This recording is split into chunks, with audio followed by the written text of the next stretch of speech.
Hello everyone, my name is Brandon and I'm bringing with you another video today. I'm going to be going over some third-party games as well as some third-party hardware. What I have in front of me here is a 1983 Coleco Gemini.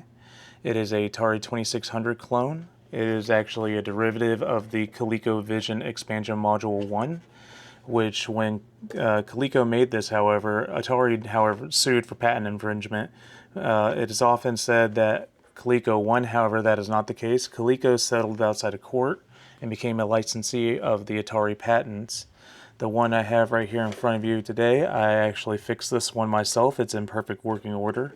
The issue that I had with it was that every single port on here, the switches here, the port here, both input ports were both loose, and I just reflowed the solder on them, got them working. The controllers are working perfect. And these actually shipped with their own unique controller. It's a dual-purpose controller called the Dual Command, similar to how the Atari 2800 or the Sears Video Arcade 2 had its own dual-purpose controller, except this one has one fire button here on the side. It's a really nice, satisfying press, as well as an 8-way joystick that's pretty simple to move, and a potentiometer down here for your paddle functions.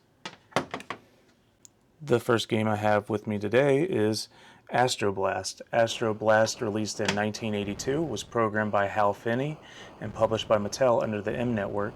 It is the Atari 2600 version of the Intellivision game Astro Smash. The goal is to hit as many falling objects as you can and move your laser base to avoid being hit yourself and go as long as possible, but you have to watch out for the falling asteroids, missiles, spinner bombs, and if you get past 20,000 points, UFOs will appear to take shots at you.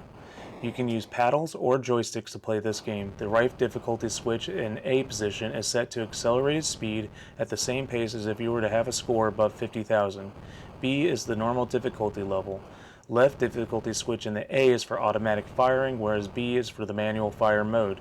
Switches can be toggled at any time during gameplay.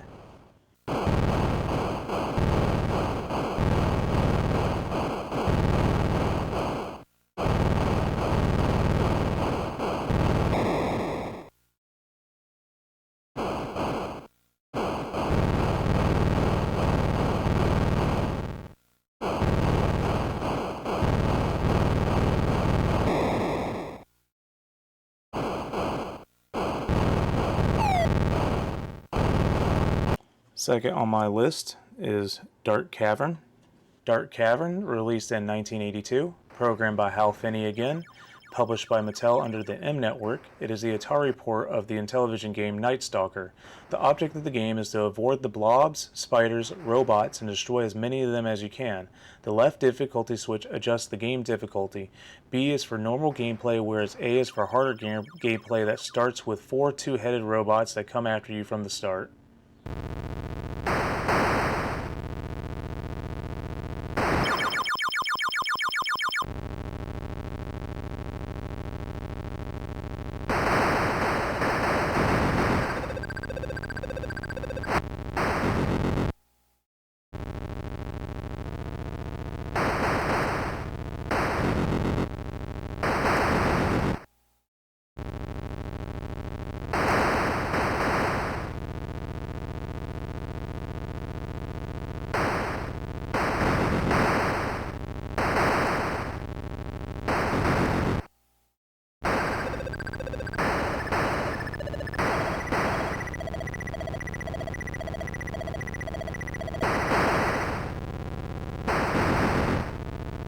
And number 3, we have River Raid.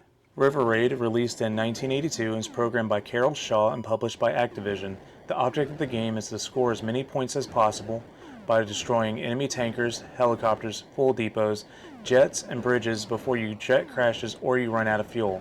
When the difficulty switch is in the A position, missiles will only fire straight. When in the B position, you can steer them just a little bit with the joystick after firing.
Number 4, we have Fast Food. Fast Food, released in 1982, was programmed by Don Ruffcorn and Jack Woodman, published by Telesis. It's a 1 or 2 player game. The object of the game is to get fatter.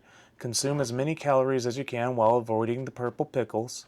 If you eat 6 purple pickles, you will burp and your binge will be over. The difficulty switches do nothing on this game.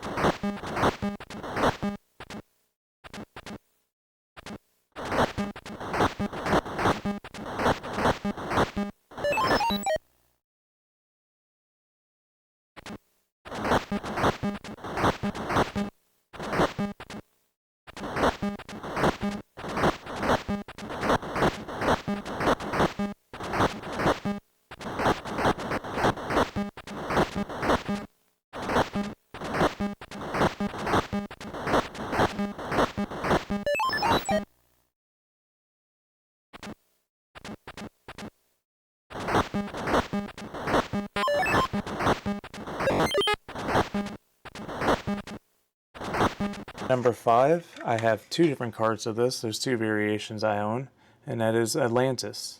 Atlantis, released in 1982, was programmed by Dennis Coble and published by Magic. It's a 1 or 2 player game. The object of the game is to defend the city of Atlantis from the invaders by adjusting which century to shoot from or with the movement of your joystick. There's 4 game variations.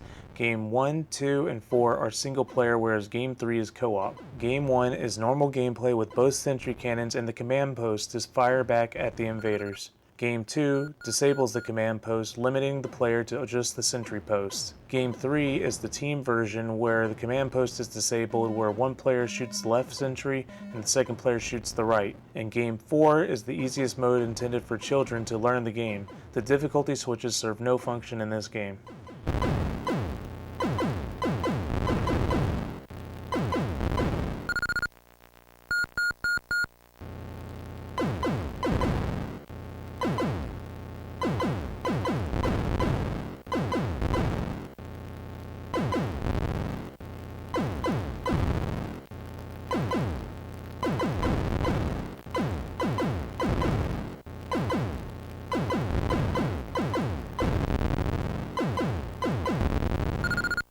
At number 6, just with the previous, I have Demon Attack.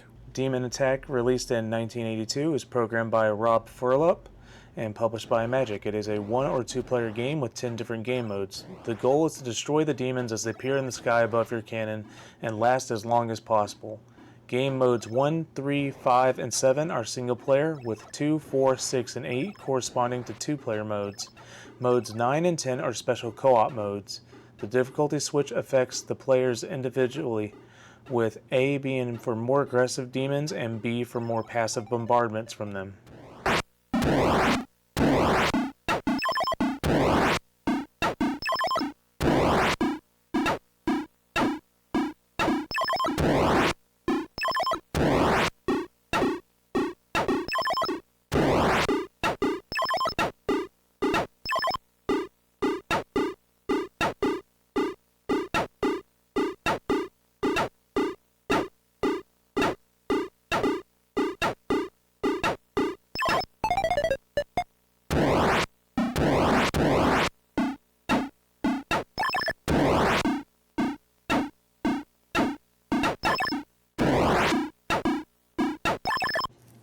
At number 7, Wizard of War.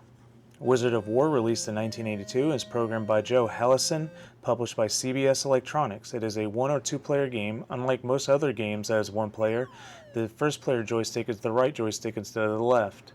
The object of the game is to score as many points by destroying the warlings you encounter as you pass through the maze.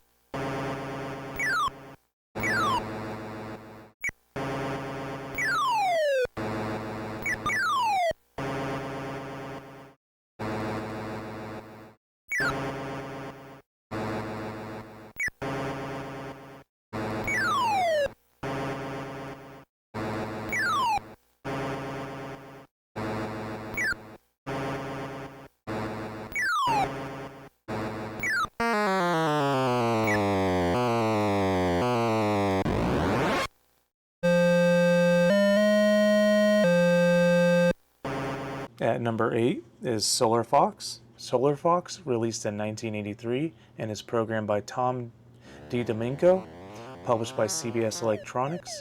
It is a 1 or 2 player game with 4 game modes. 1 and 3 are normal gameplay and easier parent play respectively, as well as modes 2 and 4 for the 2-player version. The object of the game is to navigate the racks and collect solar cell matrices while avoiding the sentinels and their fireball. The difficulty switches affects your ship's travel speed. In the A position, the speed of your ship is fast, while holding down fire will slow your craft, and the opposite is true for B.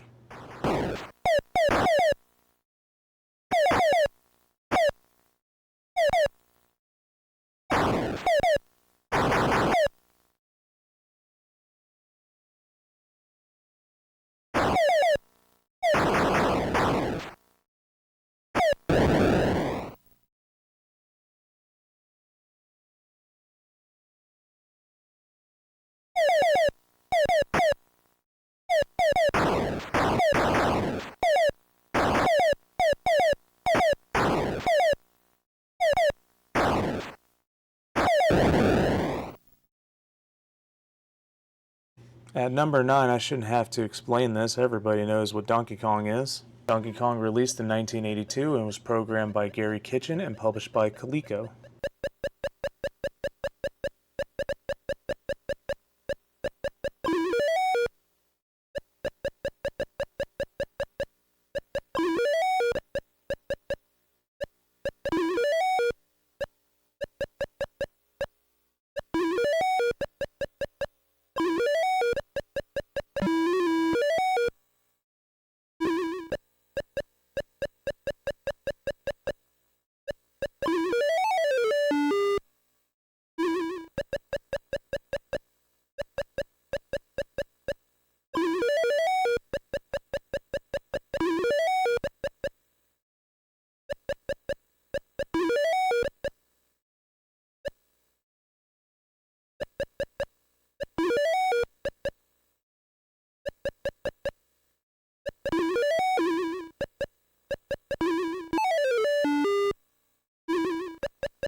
Last on my list, I should have no explanation for this either, is Donkey Kong Jr. For the longest time, I actually did not know that Donkey Kong Jr. released on the 2600. I thought only Donkey Kong. But Donkey Kong Jr. released in 1983 and is programmed by Harley Puthoff Jr. and published by Coleco.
Well, I hope you guys all enjoyed today's video. If you had one of these consoles, I'd love to hear about it and your experience with one, as well as any of these third-party games.